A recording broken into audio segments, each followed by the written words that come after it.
we are looking at right here is the HiBrew H10B, a very small thermoblock espresso machine.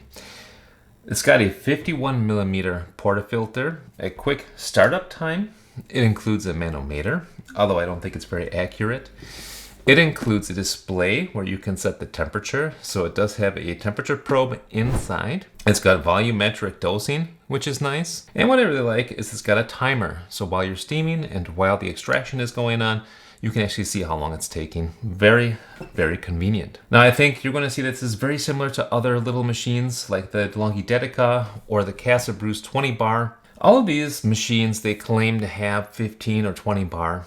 They don't really have that much. I have measured this one and it gets up to 11.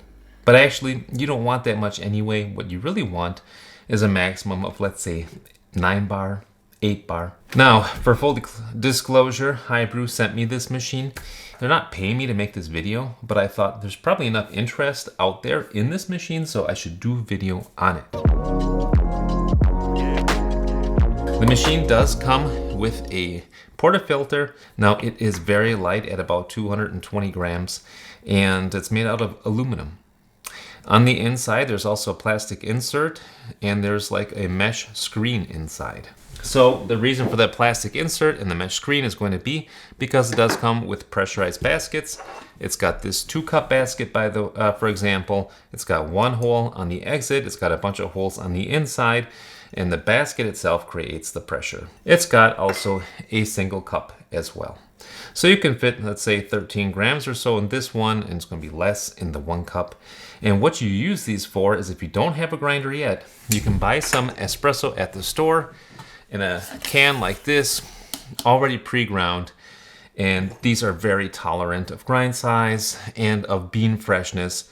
You'll get an espresso with them. They also include a non-pressurized basket. It's got a whole bunch of holes on this side and on this side. And that's what I prefer to use. So let's just pop that in there.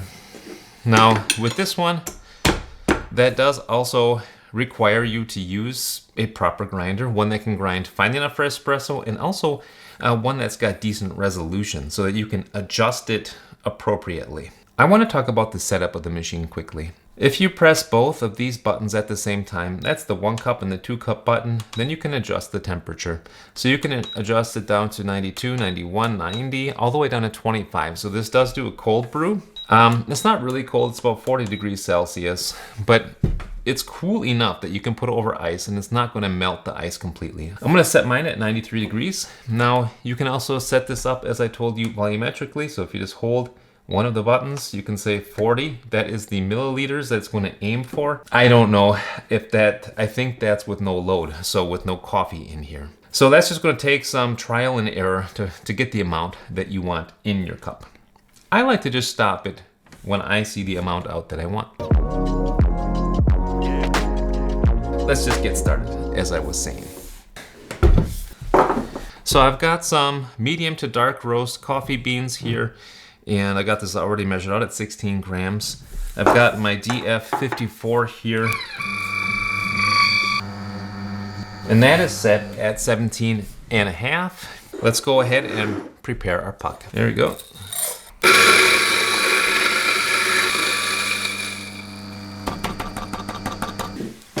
Now, one thing that I would always suggest to do, whether it's this machine or any other, to kind of balance out the temperature and also to make sure everything is nice and heated up, is to run a blank shot first. So we're gonna make sure the portafilter is heated up in your cup as well, and the internal circuitry.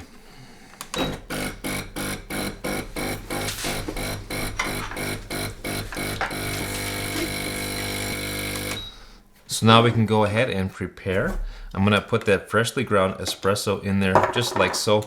I use this funnel to not make too much of a mess. That does make things a bit easier. And then I use this little needle tool just to make sure that the grinds are distributed nicely and that there's no clumps, because that does also help for it to be a more consistent, a more homogeneous puck, and therefore a better, more consistent extraction. Excellent. Let's put that guy in the machine and let's see what we get out. Okay.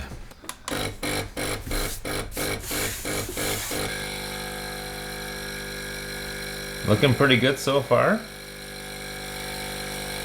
Very nice. 19 seconds.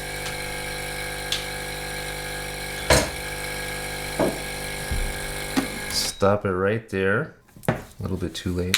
So you will notice that this machine does keep dripping. It's a cheap machine. It's competing really on the budget market, and therefore there's no solenoid valve to cut off the pressure afterwards. They are expensive solenoid valves. Anyhow, this is the espresso that you get there. So as long as you just follow those principles, using fresh beans, decent grinder, the proper dose, I was using 16 grams in there in that double basket, you can get yourself a nice looking espresso. And I have been getting good results out of the machine. This one I did run a little bit long, therefore it's a little bitter, but I have been getting nice results from the machine. I would say similar to the DeLonghi Dedica.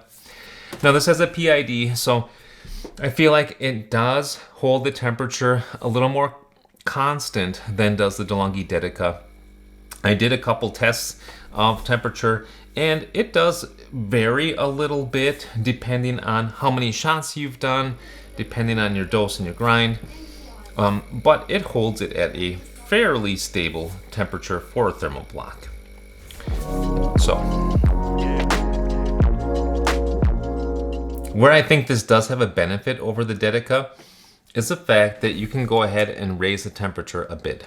So if I raise the temperature to 95, for example, then I got a better chance of trying to get something for a lighter roast. So let's go ahead and do that. That's what the spent puck looks like.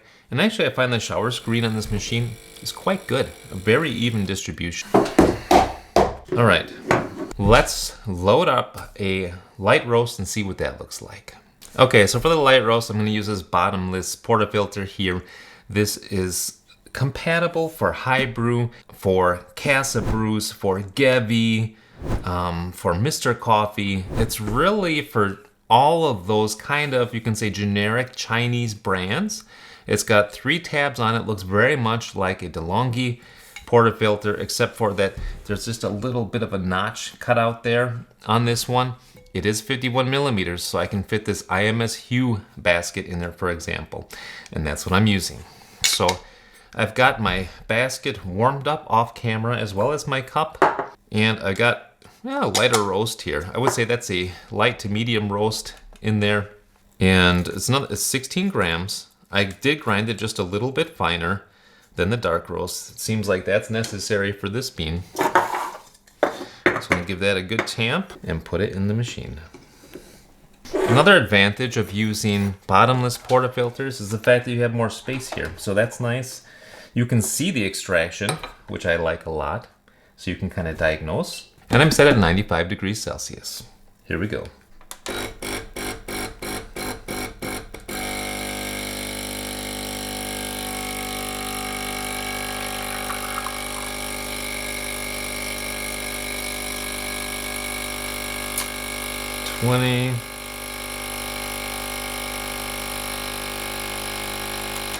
Okay, and there we go. It is a lighter roast, so I'm letting it go to about 50 grams there.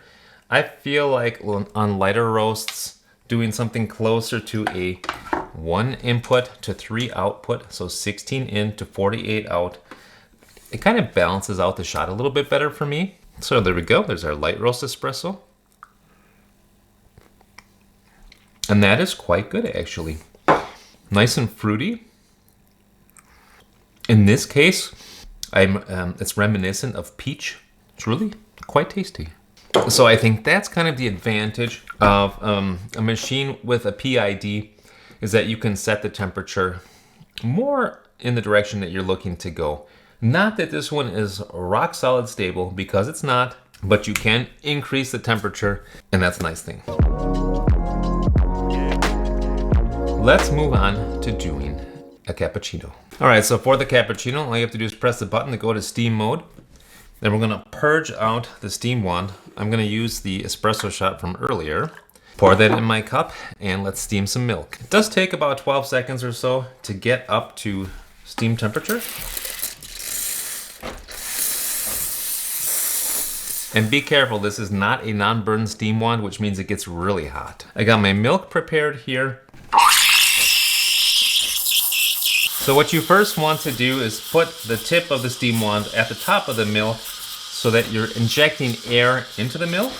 You want to put it off to the side so you get a whirlpool going. You do need that level to rise a little bit. You got to add some air into the milk to get any kind of texture.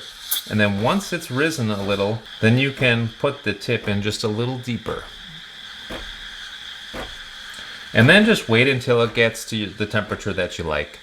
For me, that's like when it's getting really hot on my hands. I find that for about 200 milliliters of milk, or right around 8 ounces, it takes right around a minute or so. It's getting pretty hot now. Cut it off there. And keep in mind, you need to wipe this steam wand off right away. Since it's not a non-burn steam wand, it's very hot and the milk cakes on quickly if you don't. But it is able to make really, really creamy milk. I mean, that is some excellent milk there.